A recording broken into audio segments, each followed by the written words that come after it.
Sir பொய்ன்னு சொன்னால் வெறும் வார்த்தையால் சொல்கிற பொய் மட்டும் பொய் இல்லை சார், அதுக்கு நிறைய பேர் இருக்குது. பொய்க்கு கற்பனைன்னு ஒரு பேர் இருக்குது. ரொம்ப சொஃபிஸ்டிகேட்டட் பொய், அது நளினமான பொய். அது இதை புலவர்கள் கவிஞர்கள் கூசாமல் செய்வாங்க. கொஞ்சம் யோசிச்சு பாருங்களேன்.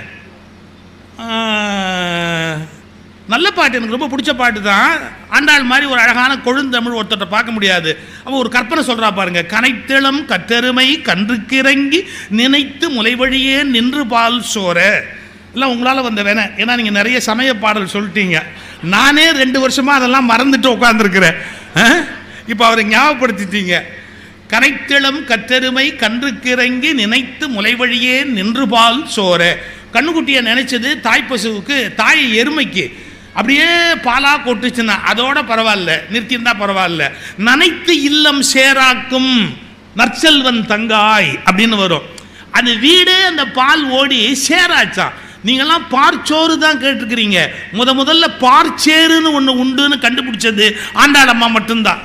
பார்ச்சோறு இல்லை, பார்ச்சேரு. அதில் கால் எக்ஸ்ட்ரா, ஆனால் இதில் கால் வைக்க முடியாது. சேத்துல கால் வைக்க முடியலையா? அந்த கனைத்திளம் கற்றெருமை கன்றுக்கு இறங்கி நினைத்து முலை வழியே நின்று பால் சோர நனைத்தில்லம் சேராக்கும் நற்செல்வன் தங்காய். அதுக்கு உரை எழுதும் போது சொன்னார், பாலாராய் பெருக கால் வைக்க வழியின்றி அந்த வீட்டு கதவை தட்டுகிற பெண்கள் நாதங்கியில் கை வைத்துக் கொண்டு காலை கீழே வைக்காமல் வெள்ளத்தில் அடித்து போவோமோ என்ற அச்சத்தோடு கதவை தட்டி எழுப்பினார்கள். உரை எழுதிட்டா. கொஞ்சம் யோசிச்சு பாருங்க. இதை விட அண்ட புழுகு ஆகாச புழுகு உண்டா? எங்கேயாவது பால் வெள்ளம் அடிச்சிட்டு போடுமோ அப்படின்னு பயப்படுற அளவுக்கு பால் ஆறா ஓடுமா? ஓடும். அந்த பொய்க்கு என்ன பேருனா கவிதைன்னு பேர். கவிஞர்கள் கொஞ்சம் பொய் சொல்லாமல் இருக்க மாட்டோம். நான் அடிக்கடி சொல்றது, அம்மா மாருங்க தாளாட்டுவீங்க, இன்னும் ஆட்டுறீங்களாம்மா தாளாட்டு? இப்பெல்லாம் நீங்க தாளாட்டுனா புள்ள சொல்லலாம், அம்மா நானே தூங்கிக்கிறேம்மா, உனக்கும் வேண்டாம் சிரமம் எனக்கும் வேண்டாம் சிரமம், விட்டுருமா. அப்பெல்லாம் தாளாட்டும் போது ஒரு வார்த்தை வரும், என்ன? குழந்தை அழுத கண்ணீர் ஆராய் பெருகி வர. காமராஜர் இருந்தா டேம் கட்டுவார்ப்பா. எங்கேயாவது புள்ள அழுத கண்ணீர் ஆறா வருமா? ஆனா கவிஞனுக்கு மட்டும் வரும். கவிஞனுக்கு அடுத்து நிரந்தர கவிஞராகிய பெற்ற தாய்க்கு வரும். அவ்வளவு மாதிரி ஒரு பயன் பார்க்க முடியுமா? குழந்தை அழுத கண்ணீர் ஆராய் பெருகி வர அதில் யானை குளித்தேற. இருக்கிறதுல பிக்கஸ்ட் அனிமல் தூக்கி உள்ளப்பட்டார். அதில் யானை குளித்தேற, குதிரை குளித்தேற, மஞ்சளுக்கு பாய்ந்து இஞ்சிக்கு பாய்ந்து வாழைக்கு பாய்கையிலே வற்றியதாம் கண்ணீரம். நல்ல வேளை, இல்லாட்டி வெள்ளங்கள்ல நாடு வீணா போய் நீங்க சொல்லுவீங்க வந்தா 1000 ரூபாய் நிவாரண நிதியாவது கிடைச்சிருக்கும், அதை போய் அனாவசியமா கெடுத்துட்டீங்க. கண்ணீர் வெள்ள நிவாரண நிதி அப்படின்னு ஒரு 1000 ரூபாய் கொடுத்துருக்கலாம் சார். இதை விட அப்பட்டமான பொய் உண்டா? ஆனா அந்த கவிதையில எவ்வளவு அழகு இருக்கு. அதனால தான் சொல்ல வர, எல்லா பொய்யுமே நம்ம விளக்க முடியாது. சில நேரங்கள் பொய் சுவையானது, அது கற்பனை என்று தனக்குத்தானே ஒரு பட்டத்தை சூட்டிக் கொள்ளும். சில நேரத்தில் மிகைப்படுத்துதல், எக்ஸாஜரேஷன், மிகைப்படுத்துதல் ஒன்று இருக்கு, அது பொய்யினுடைய இன்னொரு வடிவம். சரியா சொல்றது, அந்த சில பேர் சொல்லுவாங்க, சார் இதுவும் அதே ஆன்டிபயோட்டிக் தான், ஆனால் அதுக்கு இதுக்கு வேற ஜென்ரேஷன். அதாவது என்ன சொல்லுவாங்க தெரியுங்களா? கோத்திரம் ஒன்று தான், ஆனால் அப்பா வேறம்பாங்க. கிளை பிரிஞ்சாச்சு அண்ணன் தம்பி குடும்பத்தில், இது வேற குடும்பம் அது வேற குடும்பம்னு பிரிஞ்சிருக்கும். ஆனால் மூல ரிஷி தேடிட்டு போனால் ஒன்றா தான் இருக்கும். கோத்திரம் ஒன்று தான், ஆனால் கிளை பிரிஞ்சு பெரியப்பா பிள்ளை சித்தப்பா பிள்ளையா இருக்காங்க அப்படின்பா. அந்த மாதிரி அந்த அந்த பொய் மிகைப்படுத்துதல் கவிதையாகி அது சுவையுடையதாக இருக்கும். அந்த மாதிரி பொய்யினாலெல்லாம் உலகத்துக்கு ஒன்றும் பெரிய கெடுதல் இல்லை.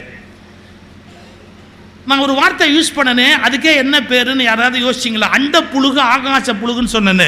புழுகுன்னா பொய் தானே, அது என்ன அண்ட புழுகு ஆகாச புழுகுன்னு ஒரு வார்த்தையை வச்சிருக்கிறா? பெருசு அண்ட புழுகு ஆகாச புழுகு கிடையாது. அதுக்குள்ள ஒரு ஒரு பியூட்டிஃபுல் தாட் ஒளிஞ்சிருக்குது. இப்போ இதுக்கு என்ன பேர் தெரியுங்களா? அண்டம்னு பேர். பேரண்டம், பூமி, கோள்வெளி, நிலப்பரப்பு, இந்த செவ்வாய் புதன் சூரியனோட சூழ்ந்திய சூரிய குடும்பம், இதுக்கெல்லாம் அண்டம்னு பேரு. அடிச்சாம் பாருங்க, அண்ட புழுகு ஆகாச புழுகுன்னா இந்த அண்டம் எல்லாம் எதுல இருக்குது? ஆகாசத்துல. அண்டமாவது இருக்கிற மாதிரி இருக்கும், மாறிக்கிட்டே இருக்கும், சுத்திக்கிட்டே இருக்கும். அந்த புழுகு கொஞ்சம் டாலரபிள் புழுகு. இப்ப நீங்க உட்கார்ந்துருக்கீங்கல்ல, உங்களுக்கு கீழே பூமி சுத்துதா இல்லையா? சில பேருக்கு தலையே சுத்துது. உங்களுக்கு கீழே பூமி சுத்துதா இல்லையா? சயின்ஸ் கேள்வி. நல்லா சுத்துது. அப்ப ஏன் நீங்க விழல? இந்த பூமி சுத்துது, நீங்க விழல. அதாவது அண்டத்தில் பல செயல்கள் நடக்கின்றன, அவை வெளியில் தெரிவதில்லை. அது ஒரு விதமான பொய்.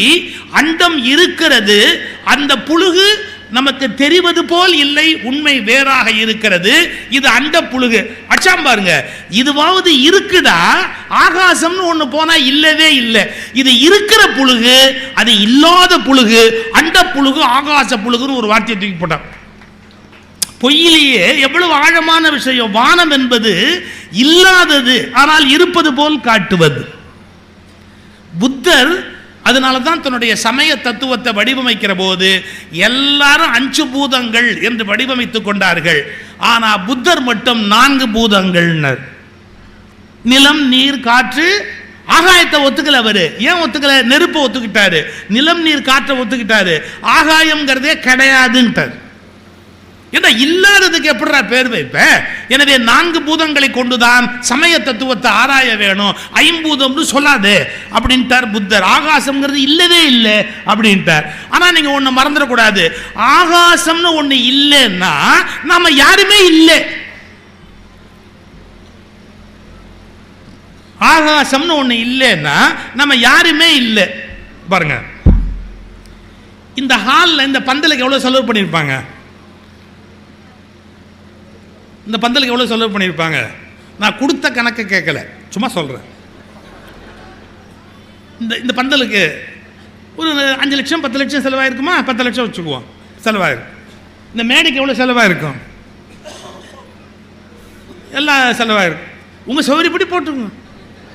ஏன்னா ஆடிட்லாம் கிடையாது, உங்க சௌகரியப்படி போட்டுக்க வேண்டியதுதான். இப்போ இவ்வளவும் போட்டிருக்காங்கல்ல, பந்தலில் கொஞ்சம் வச்சுருக்குறாங்க, ஒயிட்டில் போட்டிருக்கிறாங்க, அங்கே ஒரு டிசைன் போட்டிருக்கிறாங்க, அங்கே ஒரு ஃபேன் போட்டிருக்கிறாங்க, லைட் போட்டிருக்காங்க. நல்லா கவனிக்கணும். இவ்வளவு போட்டிருக்கிற இந்த பந்தலில் யூஸ்ஃபுல்லான இடம் எது தெரியுமா? காலியாக விட்டுருக்கிற இடம் தான். இது காலியா விட்டதால தான் உங்க எல்லாரும் உள்ள வந்து உட்காந்து எழுச்சி வெளியே போக வேண்டியது. நீங்க வீடு கட்டுறீங்களே, வீடு கட்டுறதுக்கு சவுத்துக்கு காசு உண்டு, ஜன்னலுக்கு காசு உண்டு, கூரைக்கு காசு உண்டு, தரைக்கு காசு உண்டு. இது எல்லா பொருளையும் போட்டு நடுவுல காலி இடம்னு ஒண்ணு இருந்தாதான் உள்ளுக்குள்ள நம்ம வாழ முடியும். இல்லாமையில் தான் இருப்பின் இருப்பே இல்லாமையில் தான் இருக்கிறது. அதனால பொய்யை ஒதுக்கிட முடியாது. பொய்க்குள்ளதான் எல்லாமே அடங்கி இருக்குது. இந்த உலகத்தில் எதை நீங்க இல்லைன்னு சொல்றீங்களோ அதுக்குள்ளதான் எல்லாமே அடங்கி இருக்குது. இதை புரிஞ்சுக்கிறது ரொம்ப கஷ்டம். வெளியிலேருந்து பார்த்தா இதுக்கு ஒரு பொருள் இருக்கு, உள்ளேந்து பார்த்தா அதுக்கு வேற ஒரு பொருள் இருக்கு. விவேகானந்தர் ஒரு முறை கப்பல்ல போறார். அவர் கப்பல்ல வெளிநாட்டுக்கு போய் கொண்டு இருக்கிற போது மேல் தளத்தில் நின்றுகிட்டு இருந்தார். அப்படி மேலே நின்று பாருங்க, விவேகானந்தர் அப்படி கையை கட்டிக்கிட்டு அந்த வானத்தை பார்க்கிறார். செவ்வானம் நீளமா இருக்கும். ஏன் எங்க பிள்ளைங்க சயின்ஸ் படிச்சவங்க வந்திருப்பீங்க, ஏமா கடலோட நிறம் என்ன? வானத்தோட நிறம் என்ன? பொய், நிறம் கிடையாது. கடலுக்கு நிறம் நீளம்னா தண்ணி அள்ளி பாருங்க, நீளமாவா இருக்கு? நிறமற்றது நீலமாய் தெரிவதால தான் மாயையின் நிறம் நீலம்னு கொடுத்தான். கிருஷ்ணனுக்கு மாயை நீல நிறம்னு கொடுத்தான். நீல நிறம் அப்படிங்கிறதே ஒரு மாயைன்னு கற்பனை பண்ணலாம். நிறமற்றது நிறமாய் தோற்றமளிக்கிற போது நீலமா தோற்றமளிக்கிறது. அதான் விஷ்ணு மாயை அப்படின்னு துர்க்கைக்கு பேர் வச்சான். நீங்க யோசிச்சு பார்த்தீங்கன்னா இல்லாததை இருப்பது போல் காட்டுகிற பொய்மைதான் தோற்ற பிழை. பாரதி வார்த்தையில சொன்னா அந்த தோற்ற பிழைதான் அந்த நீல நிறத்தை நமக்கு உண்டு பண்ணுது. கண்ணனா காளியா இதெல்லாம் அந்த மாதிரி வந்த வடிவங்கள். அது அப்படியே இருக்கட்டும்.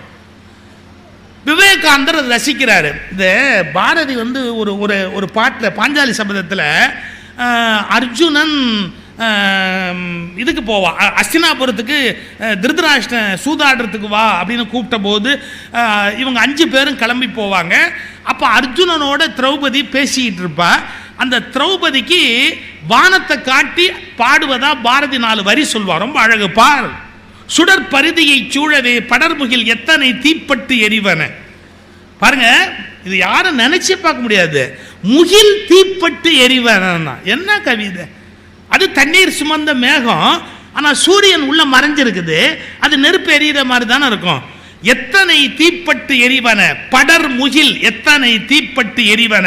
ஓஹோ, என்னடி இந்த வண்ணத்து இயல்புகள், எத்தனை வடிவம், எத்தனை கலவை. அதனால அழகு.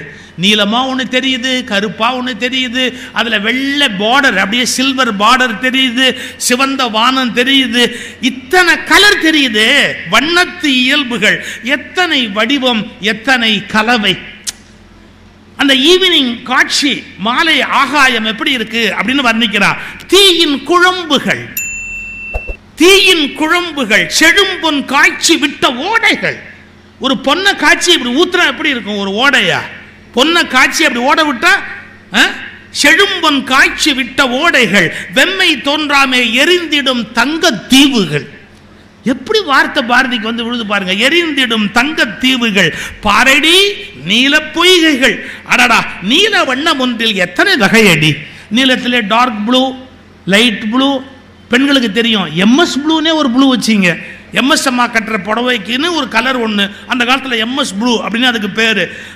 அட, நீல வண்ணம் ஒன்றில் எத்தனை வகையடி, எத்தனை செம்மை, பசுமையும் கரமையும் எத்தனை, கரிய பெரும் பூதம், நீல பொய்கையின் மிதந்திடும் தங்க தோணிகள், நீல பொய்கையில் மிதந்திடும் தங்க தோணிகள், சுடரொளி பொற்கரையிட்ட கரும் சிகரங்கள் காணடி, ஆங்கு தங்க திமிங்கலம்.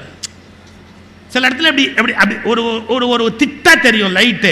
தங்க திமிங்கலம், தாம்பலம் மிதக்கும் இருட்கடல், ஆஹா எங்கு நோக்கினும் ஒளித்திரள் ஒளித்திரள் வண்ணக்களஞ்சியம். அந்த ஈவினிங் எப்படி இருக்குங்கிறத பாரதி வர்ணிக்கிறான்.